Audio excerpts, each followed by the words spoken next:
Bonjour, eh bien, écoutez, on est jeudi 5 mars, il est un peu plus de 11h30 et vous êtes très nombreux. Je vous remercie en pleine semaine de vous être déplacés pour venir accueillir non pas l'équipe de Réussir le Rincy, mais ça fait partie de ce que nous faisons aujourd'hui, c'est-à-dire la campagne pour les élections municipales du Rincy, mais pour accueillir Jean-Christophe Fromentin, qui est le maire de Neuilly-sur-Seine. Vous le savez, Neuilly est souvent un élément phare pour le Rincy, parce qu'on appelle le Rincy le petit Neuilly de l'Est parisien, ou le Neuilly du 93, ou d'autres éléments. On se ressemble un peu, et puis on s'est connus avec Jean-Christophe il y a quelques années de cela. On a échangé, et puis finalement on s'est retrouvés sur le fait qu'on n'était pas forcément fait pour adhérer à un parti politique. Mais ça fait partie des choses que l'on a pu découvrir. Donc Jean-Christophe, merci d'être venu au Rincy pour soutenir l'équipe, pour me soutenir, parce que ça nous fait chaud au cœur et ça nous permet aussi d'avoir des soutiens extérieurs. Je le rappelle, Patrick Ollier, le président de la métropole du Grand Paris, nous soutient. D'autres élus tout autour nous soutiennent. L'essentiel, c'est que les Rincéens soient là le jour J, le 15 mars prochain. Voilà, donc mais on va échanger sur ce qu'est le Rincy, sur ce qu'est Neuilly, et peut-être des conseils que tu pourrais nous promulguer pour que nous puissions avancer un peu plus loin sur le Rincy. Je te laisse peut-être la parole comme ça. Très bien, écoute, merci, merci Jean-Michel, merci à vous tous effectivement de venir adhérer, encourager, soutenir nos campagnes. On a trop eu l'habitude d'avoir des acteurs politiques totalement éloignés, totalement hors sol, dont simplement un petit groupe de militants qui attendaient aussi des postes venaient les soutenir. Et c'est sans doute ce qui nous démarque, c'est-à-dire en n'étant pas dans un parti, on sait que l'adhésion qu'on suscite dans nos villes, dans nos candidatures, dans nos projets, c'est une adhésion pour ce que l'on est et ce que l'on fait, et pas pour un parti qu'on représente. Il n'y a pas ce détournement qu'on a trop longtemps vu dans les partis, et dont les Français d'ailleurs sont maintenant vis-à-vis desquels les Français sont très prudents. Il y a, vous savez, un baromètre sur la confiance qui est édité tous les ans depuis maintenant près de 10 ans, et le dernier dans le baromètre, les derniers classés, ce sont les partis politiques. Comme quoi, cette espèce d'îlot de communauté d'intérêt que sont devenus les partis marque beaucoup la distance des Français. Et donc on est là pour finalement nos villes. On est là d'abord pour nos villes, et Jean-Michel comme moi et quelques autres en France ont eu cet engagement, non pas pour rêver d'une carrière politique, non pas pour accéder à une communauté d'intérêt que sont devenus les partis, mais parce que, alors qu'on avait des carrières professionnelles les uns et les autres plutôt encourageantes, on a, avec vous, avec ceux qui nous ont soutenus, pris le parti de notre ville. J'ai l'autre jour, dans un petit label que j'ai diffusé, dit « Mon parti, c'est ma ville ». Et il y a plusieurs centaines de candidats en France qui ont repris ce slogan « Mon parti, c'est ma ville », parce qu'une ville justifie qu'on s'engage.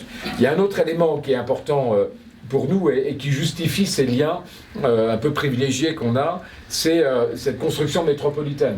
On a dû transférer, alors qu'on soit d'accord ou pas, beaucoup de nos compétences à la métropole du Grand Paris, et puis à des établissements publics territoriaux, donc à des nouvelles intercommunalités. Et donc on est dans ces nouvelles intercommunalités, on se cherche des alliés, on se cherche des élus avec lesquels on n'a pas justement cette espèce d'exercice obligé d'être toujours d'accord parce qu'on est dans le même parti, mais des élus avec lesquels on partage des préoccupations vis-à-vis des contraintes que l'État nous soumet, vis-à-vis des options qu'on a à prendre en termes de gestion. Et il nous est arrivé, sur les bancs de la métropole ou au téléphone, avec Jean-Michel, comme avec d'autres, de s'appeler en toute confiance pour dire qu'est-ce que tu penses de ça, comment tu réagis à ça, quelle est à ton avis la position qu'on pourrait prendre sur telle et telle chose. Et vous ne pouvez pas l'imaginer, extrêmement précieux que d'avoir ce type de complicité, ce type de communication, qui n'est pas, encore une fois, qu'on n'est pas obligé de faire. On n'est pas dans le même parti, on n'est pas dans la même entreprise, on n'a pas été, mais il y a simplement une confiance. Et vous le voyez dans les partis, beaucoup disent avoir cette confiance, mais ne l'ont pas, puisque souvent les guerres les plus dures, les plus violentes, sont celles-là même qui sont dans les partis politiques. Alors que là, on ne se doit rien, mais il y a simplement un peu une histoire proche. On venait d'entreprise, on a mis un peu ses talents d'entrepreneur ou de cadre supérieur dans l'équation politique, et on gère avec ses qualités, avec probablement ses défauts aussi, hein, parce que on n'a pas forcément, bien sûr, que des qualités, mais on gère en tous les cas avec cette conviction, cette franchise, cette honnêteté et cette idée que la politique, elle n'est pas une fin en soi pour notre propre bonheur, elle est un engagement, elle n'est pas une carrière, elle est un engagement qu'on a pris. Et on parlait souvent, et on parlait tout à l'heure encore de gestion. Vous avez, comme nous, des fondamentaux de gestion extrêmement bons, en termes d'endettement, en termes d'investissement, en termes de modération fiscale. Et ça, vous voyez, c'est essentiel. Le point, et la fondation IFRAP vient de noter les villes de plus de 50 000 habitants les mieux gérées de France.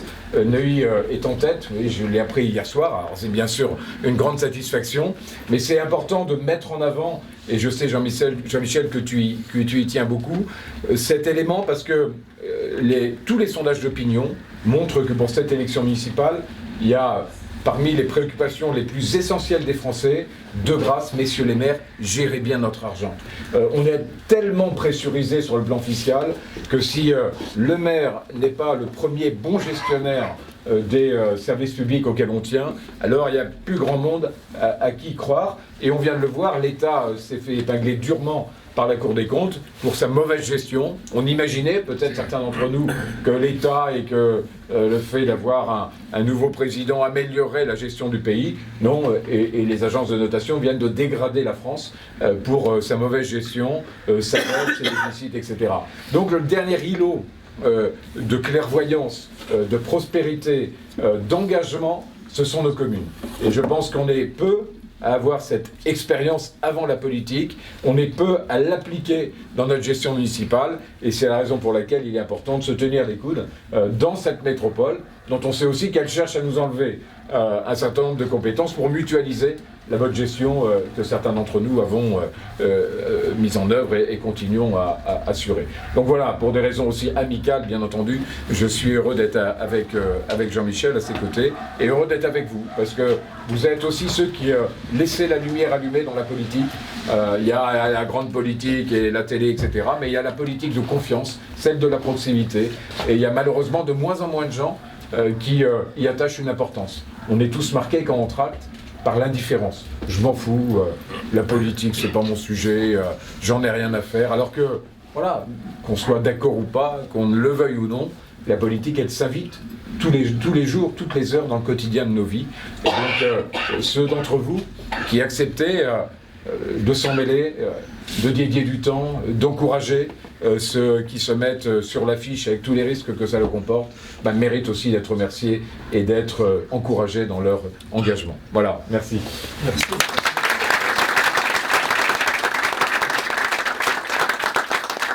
Merci Jean-Christophe pour ces paroles, parce que vous voyez, le discours n'est pas le même. On a plusieurs candidats qui se présentent à cette élection municipale. Certains sont soutenus par les partis politiques, et on sent bien qu'il y a cette imprégnation du parti politique.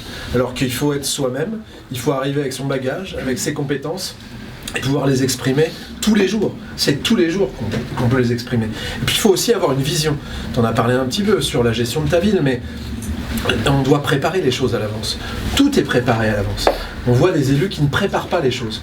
Et c'est la raison pour laquelle on se retrouve dans certaines communes où les élus ne savent pas faire face à l'augmentation de la population, en construisant très rapidement des groupes scolaires. Au Rincy, en particulier, eh bien, on a prévu cela. Mon prédécesseur avait doté des appartements qui étaient dans les écoles de personnes qui n'avaient rien à voir, d'ailleurs, le plus souvent, avec l'aspect scolaire. Ces appartements ont été récupérés tout au long du mandat pour construire des nouvelles classes, mais à l'intérieur des bâtiments existants. Et aujourd'hui, on a la disponibilité. S'il y avait une faible augmentation, je rassure chacun, une faible augmentation de la population du Rincy, car le schéma directeur de la région Île-de-France que j'ai signé en 2014 pour la ville du Rincy, l'augmentation de la ville du Rincy en nombre d'habitants est au maximum à 16 500 habitants. Donc on est à 14 800, vous voyez, l'augmentation sera faible. Nos écoles seront dotées et nous avons la capacité de... Tout ça, si je le dis, c'est parce qu'on a toujours des détracteurs, c'est bien normal, qui sont là pour critiquer, pour pouvoir y arriver. Ils ont raison de vouloir y arriver, mais il faut apporter un plus par rapport à la gestion municipale d'aujourd'hui. Et au Rincy, c'est cela. Et puis, Jean-Christophe, il y a un sujet sur lequel je souhaiterais que tu puisses t'exprimer. La ville du Rincy avec 4% de logements aidés, de logements conventionnés. Certains les appellent sociaux, ainsi on les appelle aidés ou conventionnés. Aujourd'hui, il y a 8% de logements aidés, de logements conventionnés, et il y en aura encore un peu plus chaque année, mais toujours avec soit des constructions, soit la récupération de bâtis existants pour les transformer sur cette typologie de logement. Ça, c'est très important. Mais c'est 10, 12, 14, 15, une vingtaine de logements aidés à chaque fois. Donc, on préserve évidemment les équilibres des populations, les équilibres de ce que tu appelais tout à l'heure, chaque élément de population. Je vous rappelle qu'au Raincy, on a en cadre dirigeant, cadre supérieur, un tiers de la population, un tiers de la population qui est cadre et un tiers de la population qui relève de la catégorie des ouvriers et des employés. Évidemment, on ne veut pas que ça change. Ce qu'on veut simplement, c'est que les îlots d'insalubrité, il en existe au Raincy, puissent disparaître pour être remplacés par ces logements aidés et faire que, encore une fois, on puisse équilibrer, contenir un véritable équilibre de la population. Toi, tu es confronté quasiment au même sujet sur Neuilly depuis plusieurs années. Et tu peux peut-être nous dire comment tu as fait en tant que premier maire à avoir, non pas contraint, peut-être si, contraint l'État à agir d'une façon différente. Oui, moi, Serge, comme beaucoup, hein, et tu l'as évoqué, je ne peux pas accepter que l'État pose des objectifs qu'on ne peut pas atteindre. C'est comme un commercial à qui on dit tu vas vendre des produits sans lui fournir les produits avant. Donc on est dans des villes qui sont contraintes, qui sont resserrées, dont le foncier est à la fois extrêmement rare et quand il existe, il est souvent très cher. Et dans des villes où on veut garder des services publics, donc il n'est pas question d'aller resserrer ou diminuer la taille d'une école ou corriger des choses qui n'ont pas lieu d'être. Et donc je suis, et on doit se battre pour dire on n'est pas bien entendu contre le principe du logement social. On n'est pas contre parce que c'est nécessaire, parce qu'il faut trouver ces formes d'équilibre. Mais on est contre le principe d'un État qui dit de faire ce qu'on n'arrive pas à faire et qui souvent d'ailleurs le reconnaît. Puisque la loi lui a donné en plus les leviers, les outils dont on avait la disposition. Et moi, le préfet, ça fait des années qu'il a maintenant les outils de préemption, d'expropriation, etc. pour la ville, mais il ne fait pas mieux que moi, parce qu'il ne peut pas créer des espaces qui n'existent pas.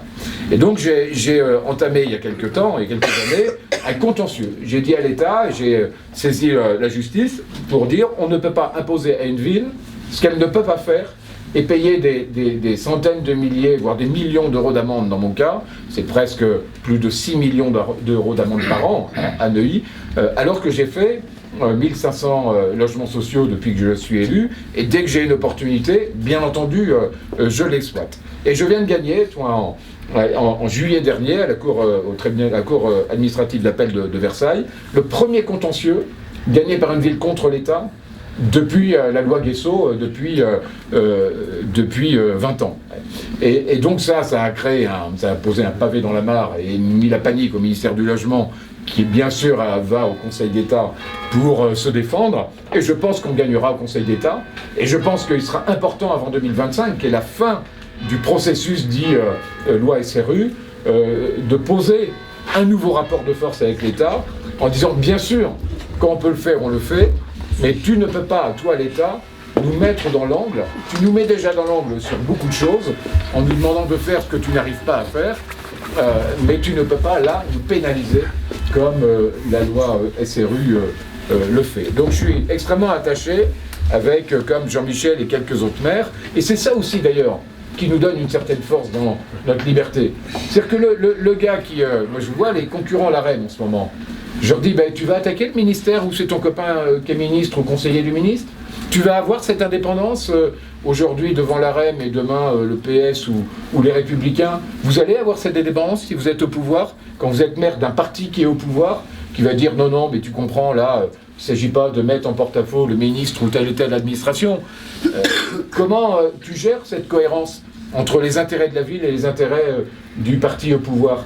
Et notre liberté, elle nous permet d'être direct, d'être franc, d'être en capacité de mettre en avant d'abord la défense de notre ville, n'est pas la défense d'un parti qui est au pouvoir ou d'un parti qui peut avoir aussi des intérêts à défendre telle ou telle mesure dans l'opposition.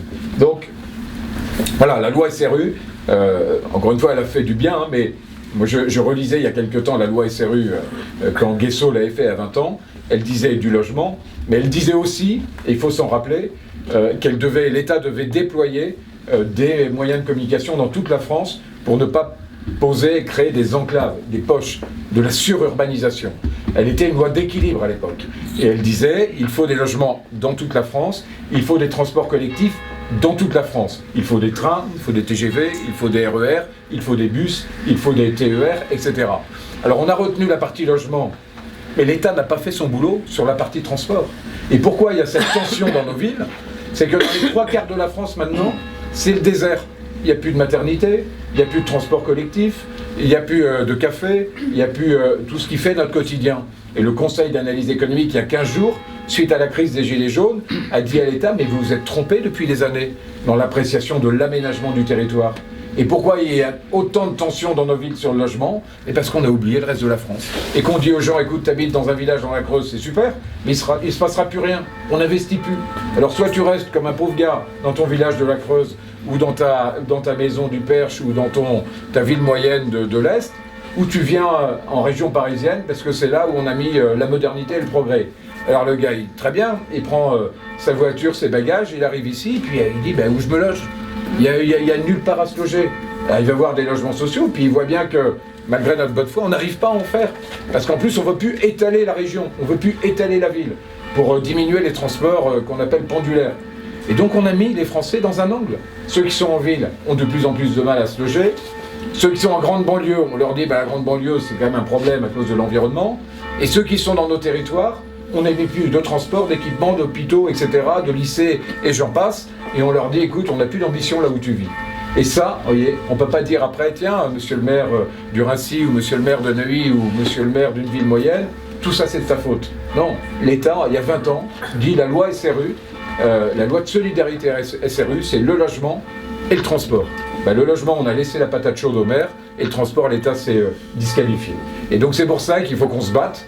Et je pense que les maires indépendants, les maires qui ont aussi cette liberté d'avoir une vie qui n'est pas corrélée à la politique, nous et d'autres, demain, voilà, la politique, c'est pas ça qui nous fait vivre, et on le fait comme un engagement, pas comme une carrière auquel on est accroché comme certains le sont.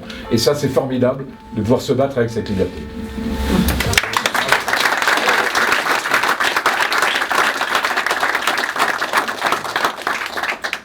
Deux questions, s'il y en a. Monsieur, allez-y. Vous parlez de la loi SRU. Je voudrais savoir à quel niveau l'État impose les quotas au niveau de chaque commune, quoi. Quel est le critère qui en fait permet de ne pas payer d'amende? L'objectif, c'est d'avoir 25% de logements sociaux, donc aidés, conventionnés. C'est un objectif. Sur le Rincy, on est un tout petit peu plus de 8%. Mais il faut dire que la situation de la ville et l'histoire de la ville, parce que mon prédécesseur, quelquefois, il faisait 1 ou 2 logements par an. La loi a évolué, comme l'a dit Jean-Christophe, mais une précision, dans les précisions de la loi, c'est que le préfet décrit le nombre de logements par période triennale. Comme ça a été le cas, vous le savez, au début du mandat, quand a été installée la résidence pour étudiants, avec 114 places, 114 logements pour les étudiants ont permis la comptabilité des logements sociaux et de l'accroître et de la mettre en place. Voilà un peu quelques éléments. Je ne sais pas à combien t'en es toi dans tes objectifs. Moi je suis à 6,5%. D'accord. Bon, donc on est parti à 4, on a dépassé Neuilly. Voilà. La ville est plus modeste. Voilà. Mais c'est un sujet fondamental, effectivement, dans notre relation avec l'État. Un préfet, c'est évidemment, c'est l'autorité déconcentrée de l'État. C'est la parole de l'État. Et pour nous, c'est très important. Mais quand les obligations sont faites, alors même qu'on a l'impossibilité de tenir ces obligations, il y a un moment, on essaye de trouver tous les éléments. Et la particularité de Jean-Christophe, c'est que et son habileté, son intelligence fait qu'il arrive aussi à trouver des éléments qui permettent de mettre l'État face à ses responsabilités. Et c'est le cas dans le sujet de la loi SRU. Voilà. Une question. Oui, je voudrais, si je suis venu ici, c'est un peu pour en parler, revenir sur la fiscalité locale. Oui. Le premier volet, je me tourne vers monsieur le maire de Neuilly, et je vous pose une question, quel est le taux d'imposition pour la taxe d'habitation à Neuilly? Alors vous savez, le taux de taxe d'habitation, c'est un sujet maintenant pour nous un peu obsolète. Certes. Puisque Excusez-moi de vous couper la parole. Oui. J'ai la joie d'être dans le premier tiers décrit tout à l'heure par M. Genestier.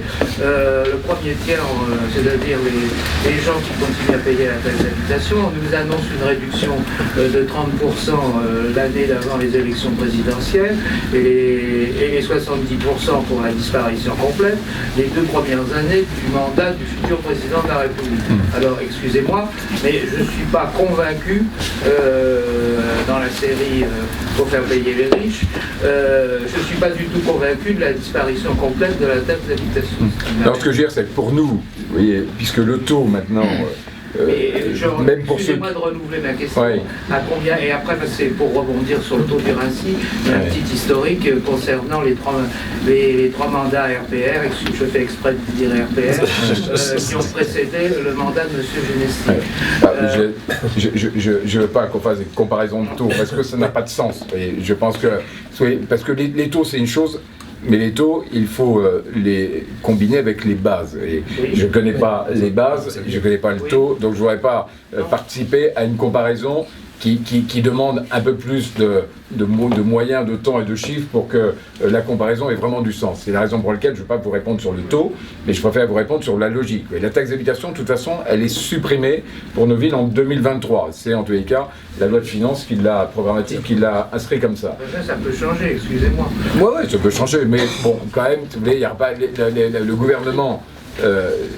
Moi, je suis contre cette suppression, et je pense que pour autant le gouvernement ne trouvera pas, ou les gouvernements ne trouveront pas beaucoup de députés pour voter un retour de la taxe d'habitation. Quand vous faites un cadeau aux Français, il n'y a pas, même ceux qui ne sont pas d'accord aujourd'hui, il n'y en aura pas beaucoup qui diront finalement nous on la remet. Oui, mais comme ça s'adresse, excusez-moi de couper la parole, ça s'adresse aux 7% de la population qui paye 70% des taxes et impôts. Non, mais c'est pour ça que j'ai dit en 2000. Alors, 7% de la population, ça c'est pédable à la télé. Non, mais normalement c'est 2023. 2023, c'est l'échéance, c'est pour tout le monde. Et donc ils l'ont fait d'ailleurs, je pense, non pas pour faire plaisir aux plus riches et leur dire vous perdrez la taxe d'habitation vous aussi, ils l'ont fait parce que c'était anticonstitutionnel de dire on l'enlève pour les uns et pas pour les autres. Donc à la fin on l'aura tous. Ce que je peux dire simplement là-dessus, c'est ce qu'on regrette, c'est que nos dynamiques fiscales, on est privé de nos dynamiques fiscales. On n'a plus la taxe professionnelle, elle est compensée, vous le savez, à la recette qu'on a touchée en 2015, elle nous est compensée par la métropole du Grand Paris. On n'a plus la taxe d'habitation, probablement on n'aura plus la taxe foncière, puisque ça a été évoqué dans les débats parlementaires, de forfaitiser la taxe foncière. Donc le seul impôt, ou les seuls impôts, sur lequel on a une relation directe, sur lequel vous pouvez dire à votre maire et mes administrés aussi, écoute, on est d'accord, on n'est pas d'accord, en tous les cas, ce que tu fais avec nos impôts, c'est bien, c'est pas bien, c'était ces impôts de proximité, ces impôts locaux. Aujourd'hui, le fait de perdre la main sur les recettes fait qu'on est dans un truc qui est incroyable, c'est qu'on a la maîtrise de nos dépenses, mais plus la maîtrise de nos recettes. C'est comme on dirait une entreprise, écoute, tu n'as plus la maîtrise de ton chiffre d'affaires, tu as juste la maîtrise des dépenses, maintenant il faut bien gérer ton entreprise. C'est insensé. Alors l'État prend nos recettes, quelque part, ou les dilue dans ses intercommunalités, et on nous donne forfaitairement un montant. Et ça c'est inadmissible. Considérant ceux qui, comme moi ou comme vous, peut-être, imaginons que la démocratie, elle vient d'en bas, oui, elle se construit d'abord dans la proximité, parce que vous pouvez nous interpeller, comme vous le faites aujourd'hui très, très justement, et parce que personne ne peut interpeller, ou très rares sont ceux qui peuvent interpeller le président de la République pour répondre de la fiscalité nationale, ou voir le ministre des Finances. Le maire, il est celui qu'on peut interpeller sur tout. Et donc laisser cette relation fiscale proche dans laquelle on doit répondre, on doit se justifier, et c'est normal en ce qui concerne la taxe d'habitation et la taxe professionnelle, c'était très sain. Avoir supprimé ça est de mon point de vue insensé. Et je pense que malheureusement, personne ne reviendra là-dessus, parce que revenir sur un impôt qu'on a supprimé, surtout dans notre pays, c'est quand même un exercice compliqué. Si je peux continuer un petit instant, donc là je me tourne vers M. le ministre. Oui. Bon, ce que j'ai apprécié dans votre mandat, c'est que c'est la première fois depuis 40 ans que, excusez-moi, mais que le taux appliqué pour le calcul de la part de la commune sur la taxe d'habitation n'a pas augmenté. Et même baissé. Quand on regarde sur les 3 mandats, j'ai regardé sur 3 mandats, on a quand même une augmentation cumulée de 60%. Le taux est passé dans les années 90, est passé de 10% pour terminer à 28%. Alors c'est un peu compliqué parce qu'en fait, en 2011, la municipalité s'est mis dans la poche le taux du département. Je pense que ça n'a pas échappé à plein de temps. C'est-à-dire que c'est tout bête, il y avait dans le total de la taxe d'habitation, il y avait environ, le département prélevait 10% et la commune prélevait 18%. Et hop, alors je pense pas que les dépenses du département aient toutes été transférées sur la commune, je ne crois pas. Néanmoins, la totalité en 2011 au Récit, la totalité des impôts qui étaient prélevés jusqu'en 2010 du département se sont trouvés à prélever par la commune. Et il nous a fait passer d'un taux de 18 à 28%. Il faut quand même savoir que le taux maximum en France pour la taxe d'habitation, c'est 32. On n'en est pas loin, on a donc un taux de prélèvement pour le calcul de la taxe d'habitation qui est extrêmement élevé, et donc pour la première fois pendant les 6 ans de votre mandat, il n'y a pas eu une augmentation. Il y a même eu une baisse légère de 0,4%. Quand je regarde sur les 3 mandats de votre prédécesseur, on a eu une hausse moyenne de 2,3% par an sur 18 ans. C'est bien ça, il a fait 3 mandats, je crois. Ça fait quand même en euros constants, parce que je me suis amusé aussi à faire le calcul en euros constants. En euros constants, ça fait une hausse de 60%. C'est pas rien. C'est vrai. Merci. Des petits points, alors voilà. Ah non, mais on ne peut pas. Alors, attendez, on peut pas. Monsieur le maire de Neuilly parlait tout à l'heure de la mutualisation au niveau de la région. Alors, moi, ce que j'ai observé au niveau des changements de poubelles au Rincy, c'est complètement calamiteux. Mais vraiment, on s'est fait piquer notre poubelle un matin parce qu'on n'était pas là le jour où ils l'ont changé. On n'a plus de. C'est le problème que voilà. J'en ai une de trop, si vous voulez. Et je peux vous dire que tous les jours, on essaye de récupérer les éléments. Voilà. On l'a voulu. Je vais le virer, je ne serai pas long là-dessus. Combien, puisque monsieur le maire de Neuilly nous a annoncé son amende de 6 millions, on en est où comme ça? Nous, on est à 800 000 euros. 810 000 euros exactement. Voilà. Et l'engagement du préfet, c'est de diviser par 2. Dans la prochaine année. Et voilà. Mon dernier point, et après, juste l'amende, elle est calculée sur l'écart entre ce qu'on fait. Ça rejoint au niveau de la région. Et mais peut-être que vous avez communiqué là-dessus, que je n'ai pas remarqué, pour la construction de centaines d'HLM sur la carrière à la limite du Rincy. Je vous ai répondu. Pour bien comprendre l'amende, c'est la différence entre, Jean-Michel parlait, l'objectif triennal et ce qu'on a réalisé. Mais il n'y a pas que ça, elle est indexée sur, en gros, les revenus de la population. Donc c'est un peu la double peine, c'est-à-dire qu'on n'arrive pas à faire et donc l'État n'en tient pas compte, mais il refiscalise en fin de compte le logement social en vous faisant payer indirectement, parce que l'amende c'est pas le maire, c'est la population qui la paye, en réindexant sur ses revenus, ce qui est un impôt supplémentaire. Alors sur cette amende, sur cette pénalité, il faut savoir que depuis le début du mandat, plutôt que de payer dans un fonds, vers un fonds de l'État, on participe auprès des bailleurs pour que la qualité du logement construit, logement aidé, logement conventionné, soit meilleure. Ce qui veut dire que sur ces 800 000 euros, une partie de cette somme est dédiée à des bailleurs pour que les logements soient améliorés, in fine, et l'autre partie est versée à l'État. Voilà. Et ça, c'est quand même une innovation depuis 6 ans, parce qu'auparavant, l'argent était délivré comme ça. Vous posez une dernière question sur les carrières de l'Ouest. Elles sont juste à côté de chez nous. C'est un espace très important. Vous le savez, ma position a été assez ferme sur ce sujet. Je me suis opposé parce que je ne voulais pas qu'il y ait de construction sur Gagny, en limite du Rincy, pour 2000 logements, puisque c'était le projet qui était présenté. Non seulement l'espace de respiration aurait diminué, quand on dit de respiration, c'est l'espace que chacun doit avoir pour vivre correctement, mais les circulations sur le Rincy auraient été très largement mises en difficulté. Donc je m'y suis opposé. Le nouveau maire de Gagny est allé dans ce sens. Et le maire de Villemomble, alors à l'époque, avait un positionnement moyen, c'est-à-dire qu'on ne savait pas s'il était pour ou contre. Les élections en démontreront qui prendra la ville de Villemomble, et selon cela, j'espère qu'on arrivera à convaincre le maire de Villemomble d'être sur notre position. En tout cas, ma position a été absolue, c'est aucune construction de logement. Derrière tout ça, vous le savez, le PLU de Gagny, le plan local d'urbanisme de Gagny, a été cassé par la justice, et donc il ne pourra se mettre en place que par l'intermédiaire d'un PLU intercommunal, et pas avant 2 ans. Donc on n'aura rien avant 2 ans. Entre-temps, le préfet a pris un arrêté enjoignant le propriétaire de faire les travaux de sécurité. Vous l'avez peut-être vu, cet arrêté est assez contraignant. On va voir ce qui va se passer, on suivra ça. J'étais encore lundi soir avec le sous-préfet sur ce dossier-là, où je lui ai rappelé la formule du Rincy, qui est opposition totale à toute construction de nouveaux logements, avec un soutien du conseil municipal sortant à l'unanimité. Et je propose, pour être sûr que la population soit derrière nous, eh bien que nous fassions un référendum sur ce sujet-là, un référendum local, ce sera une première au Rincy, mais que la population puisse s'exprimer sur le devenir, sur sa volonté de ce qu'il pourrait y avoir à côté de chez nous. C'est un peu original, mais je pense que c'est important de savoir vraiment ce que pensent tous les Rinciens sur ces sujets, et en particulier sur celui-ci. Donc on a 2 ans devant nous, la sécurisation devrait être réalisée d'ici peu de temps, mais le préfet devra être derrière le propriétaire pour qu'il mette en place les choses.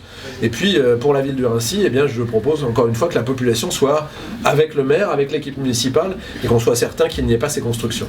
Voilà. Et par ailleurs, je l'ai dit à tout le monde, mais je ne peux pas dévoiler dans le cadre de la campagne les éléments. Je travaille depuis qu'on a su qu'il y avait ce projet de 2000 logements, un projet alternatif, plutôt d'espace vert, mais associé à des activités scientifiques liées à la nature. Voilà, donc les négociations sont en cours avec différents ministères, et j'espère qu'on pourra porter ce projet pour financer la réhabilitation de l'espace, pour que ça soit un espace dédié et pris en compte par les populations, à la fois gabiniennes, donc de Gagny, et des Rincéens qui sont très proches. Voilà, réponse à cette question.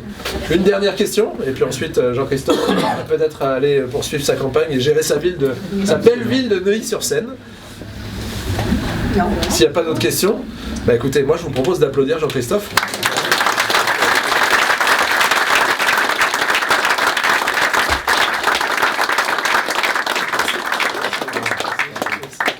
Merci.